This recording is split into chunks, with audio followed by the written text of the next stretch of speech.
दक्ष का यज्ञ। दक्ष जो है यज्ञ कर रहे हैं, उस यज्ञ में महर्षि, देवर्षि, पितर, देवता सबको निमंत्रण भेज दिया है और सब लोग कैलाश पर्वत के ऊपर से रथ द्वारा उड़ते हुए जा रहे हैं। अप्सराओं और देवताओं से भरा हुआ रथ देख करके सती ने महादेव बाबा शिव से पूछा, ये रथ कहाँ जा रहे हैं?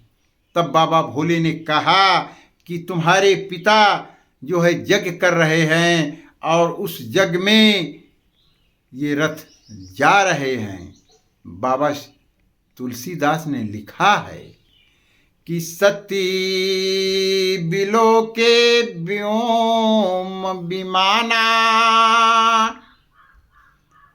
जात चले सुंदर विधिना। जब उन्होंने विलोकन देखा तब पूछा अपने स्वामी से। तब इनके स्वामी ने कहा कि हमसे और तुम्हारे पिता से जो है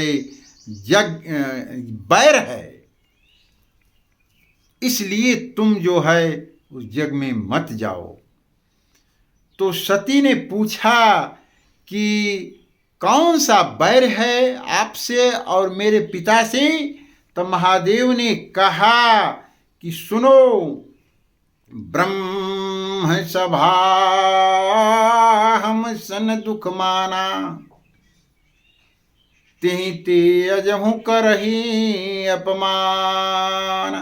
ब्रह्मा की सभा लगी हुई है, उसमें सभी देवता आमंत्रित हैं। मैं भी गया और वहाँ पहले से बैठा हूँ। तब तक तुम्हारे पिता गए। तुम्हारे पिता को देख करके सभी लोग खड़े हो गए, प्रणाम करने लगे। हमने उनको प्रणाम नहीं किया, न खड़ा हुआ, इसलिए मुझसे वो नाराज हैं और इस नाराजगी के कारण निमंत्रण नहीं भेजा।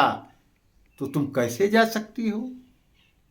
जब मुझसे अपमान करते हैं तो तुमसे भी अपमान उतना ही रहेगा।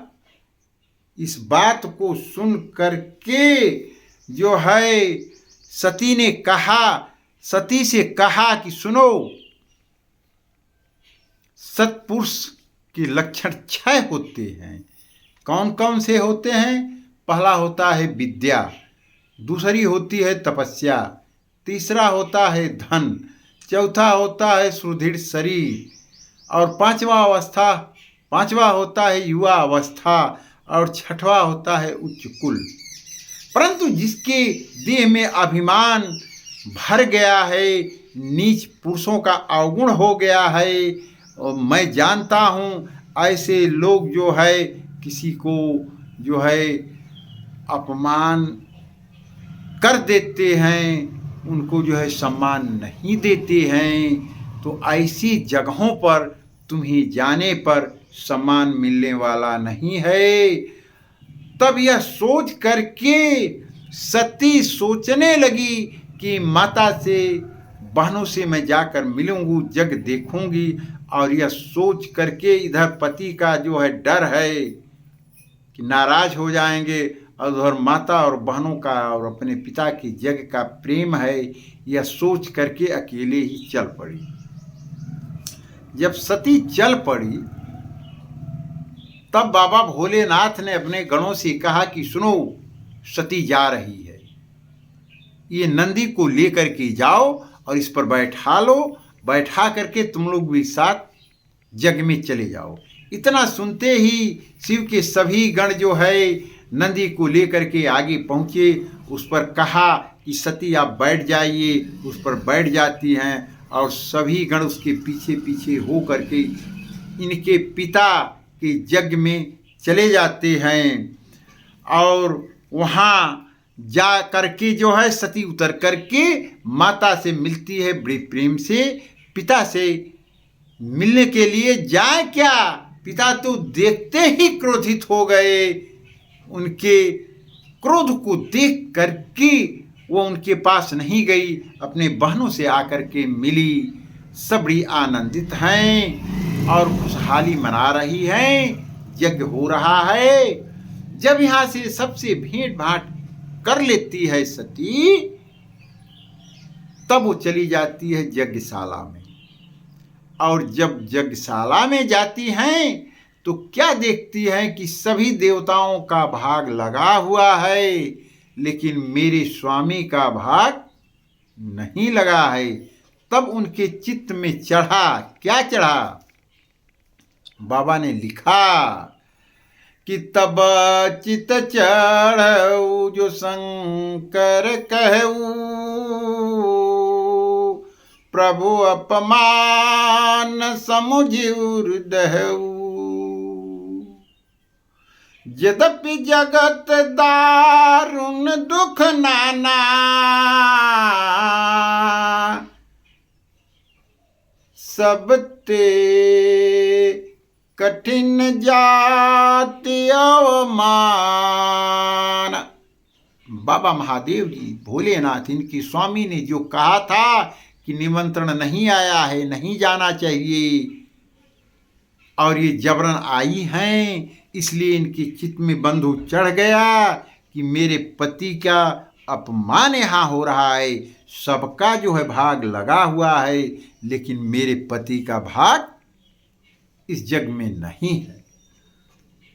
और जब यह देखा उन्होंने, तब वे अपने पति को सुनाकर, अपने पिता, पति नहीं, अपने पिता को सुना करके कहने लगी कि आपको कर्म मार्ग के अभ्यास से घमंड हो गया है। पिता से कहा कि आपके कर्म मार्ग से घमंड हो गया है। भगवान शंकर से बड़ा इस संसार में कौन है, और किस प्राणी भगवान शंकर से बैर करते हैं? हमने तो देखा कोई भी प्राणी, कोई भी देवता हमारे स्वामी से बैर नहीं करते हैं। एक आप ही दिखाई दे रहे हैं जो मेरे पिता से बैर किए हुए हैं इस यज्ञशाला में, क्योंकि इस यज्ञशाला में सबका भाग लगा हुआ है, मेरे स्वामी का भाग नहीं लगा है। जो दुष्ट पुरुष इस स्वरूप शरीर को ही आत्मा मान लेते हैं, वे ही ईर्ष्या बस शरीर को नहीं रख सकते। वह ईर्ष्या बस अपने शरीर को नहीं रख सकते। कहाँ? सत्पुरुषों की संग घमंड में रहते हैं। सत्पुरुषों के संग अपने शरीर के साथ नहीं रख सकते, नहीं रह सकते। इसके बाद सती ने कहा, अपने ही धर्म मार्ग से चलते हुए दूसरों की निंदा कभी नहीं करना चाहिए। शरीर से उत्पन्न इस इंद्रिय देह को रखकर मुझे क्या करना है? पिता से कहा कि इस शरीर को रखने से अब मुझे क्या लाभ है? जब मैंने यज्ञशाला में देखा कि मेरे स्वामी का भाग नहीं है, तो इस शरीर को रखने से मुझे क्या फायदा है? जो महान पुरुषों उनसे होने वाले शरीर को धिक्कार है। अब मैं आपसे उत्पन्न इस शरीर का त्याग कर दूंगी। शिव का अपमान सहा नहीं गया। सती से कहा कि सत्पुरुष जो है ऐसा नहीं करते हैं। ये यज्ञ है, यज्ञ में भाग सबको होना चाहिए। मेरे स्वामी का भाग न रहने के कारण मैं अपने शरीर को अब नहीं रख सकती। बाबा ने मानस में लिखा कि सुनहु सभा सद सकल मुनिंदा, कही सुनहि शंकर जिन निंदा। काटिया तासु जीव सो बसाई, श्रवण मुदिनत चलई पराई। ऐ सभासदों सुनो, जिस सभा में भगवान मेरे स्वामी शिव शंकर की निंदा हो, उस सभा में उस व्यक्ति की जीभ काट ली जाए, अन्यथा कान मूंद करके सभा से बाहर निकल जाना चाहिए। इतना कहकर सती मौन होकर बैठ गई, आंखें मूंद ली और दक्ष को त्यागने के लिए तथा अपने शरीर को त्यागने के लिए इच्छा से शरीर में वायु और अग्नि को धारण कर लिया। बाबा ने कहा कि तजऊ तुरत देह हित हेतु, तजऊ तुरत देह हेतु, उर्धर चंद्र मौल वृष के तू, आस कही जो गया नील तनु जारा, सकल सभा मखहाकारा। ऐसा कहकर के सती ने अपने शरीर में अग्नि को, वायु को धारण कर लिया और अपने पति महादेव के लिए अपने शरीर का त्याग कर दिया। और जब उसने अपने शरीर का त्याग कर दिया, किसने? सती ने। तब सभा में जो है हाहाकार मच गया। और जब शिव के गण ने देखा कि सती का शरीर भस्म हो गया, तो यज्ञ का विध्वंस करने लगे और सारे यज्ञ का सत्यानाश कर दिया। जब यज्ञ का विध्वंस करने लगे तो वहाँ जो है यज्ञशाला में तुरंत नारद जी थे, देखे कि यज्ञशाला में सबका नाश हो गया, सती शरीर त्याग हो गया। तब जो है वो वहाँ से चल पड़े कैलाश पर और जाकर के बाबा महादेव भोलेनाथ से कहा कि सती ने अपना शरीर यज्ञशाला में त्याग दिया। तब बाबा भोलेनाथ क्रुद्ध हो गए और क्रुद्ध होकर के अपने जटा से एक बाल को निकाल करके फेंक दिया और कहा, उससे जो है एक रुद्र पैदा हुआ मनुष्य रूप, और उसे कहा कि आए रुद्र, तुम मेरे ही बराबर के हो, तुम जाओ दक्ष के यज्ञ में और उस दक्ष के यज्ञ का सर्वनाश कर दो। इधर तो पहले से गणनाश कर ही रहे हैं, इधर वीरभद्र आया और पूरी जग में जो है तहस नहस इतना कर दिया कि कुछ बचा ही नहीं। और यह जो है देख करके सब लोग घबरा गए। ऋषि भृगु किसी तरह से शांति मनाए रखे हैं, यज्ञ की रक्षा कर रहे हैं।